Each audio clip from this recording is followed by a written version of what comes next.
Greetings, this is m squared, and we are going to write some equations of lines that are parallel and perpendicular or perpendicular to the equations that they're given us. The directions say we need to get these in slope-intercept form. You remember slope-intercept form is y equals mx plus b, where m is the slope and b is the y-intercept. So notice that they give us a point and they give us a line. This line is not our line that we need to find. They're telling us that this line that they gave us is parallel to the line they want us to find.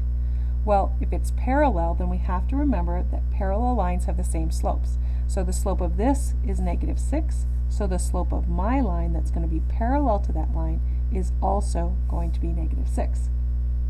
And when I have a point and a slope, the easiest one to use is point-slope form. So remember, point-slope form is y minus, this is the actual variable, the y-coordinate, and it equals m, which is -6, times x minus the x-coordinate, which is, 1/2. And then I have to get it in slope-intercept form, so I'm going to need to simplify and get y alone. So two negatives make a positive, so I get y plus 3, and I'm going to distribute here, equals -6 plus, because a negative times a negative, and half of 6 is 3. Forgot my x, sorry. So -6x plus 3. Now what I want to do to get it in slope-intercept form is -3 from both sides, and once I get y alone, that's 0. I don't really need to put plus 0. So I'll just say y equals -6x, and that is in slope-intercept form. If you want to check to see if this point actually is a point in this line, you can put the 1/2, the x-coordinate, back into x. What's half of -6? It's -3, and that's what the y-coordinate is. So I'm good. Okay, again, I have an x-intercept of -5. So this doesn't have an x-intercept, so I really need to use the coordinates of that point. So I have a line with an x-intercept of -5. Whoops, let me try again. That means x is -5 when y is 0, because when you have an x-intercept, y is always 0. So that's my point, and it's perpendicular to this line. Well, I need to find the slope of this line.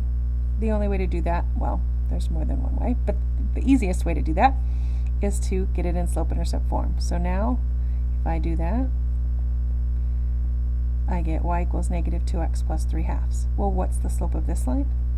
It's -2, because it's in slope-intercept form. But I don't want the slope of this line. I need the slope of my line, which is perpendicular to this line. And you have to remember that perpendicular lines have negative reciprocal slopes. So I'm going to change the sign and flip it. So this is the negative reciprocal of that.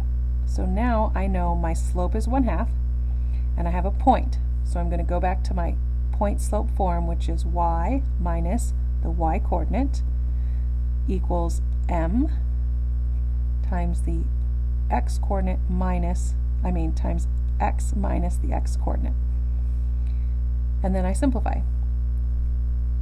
Two negatives make a positive. I'm going to distribute. Y minus 0 is just y. So I have 1/2 x plus 5/2. And that is in slope-intercept form.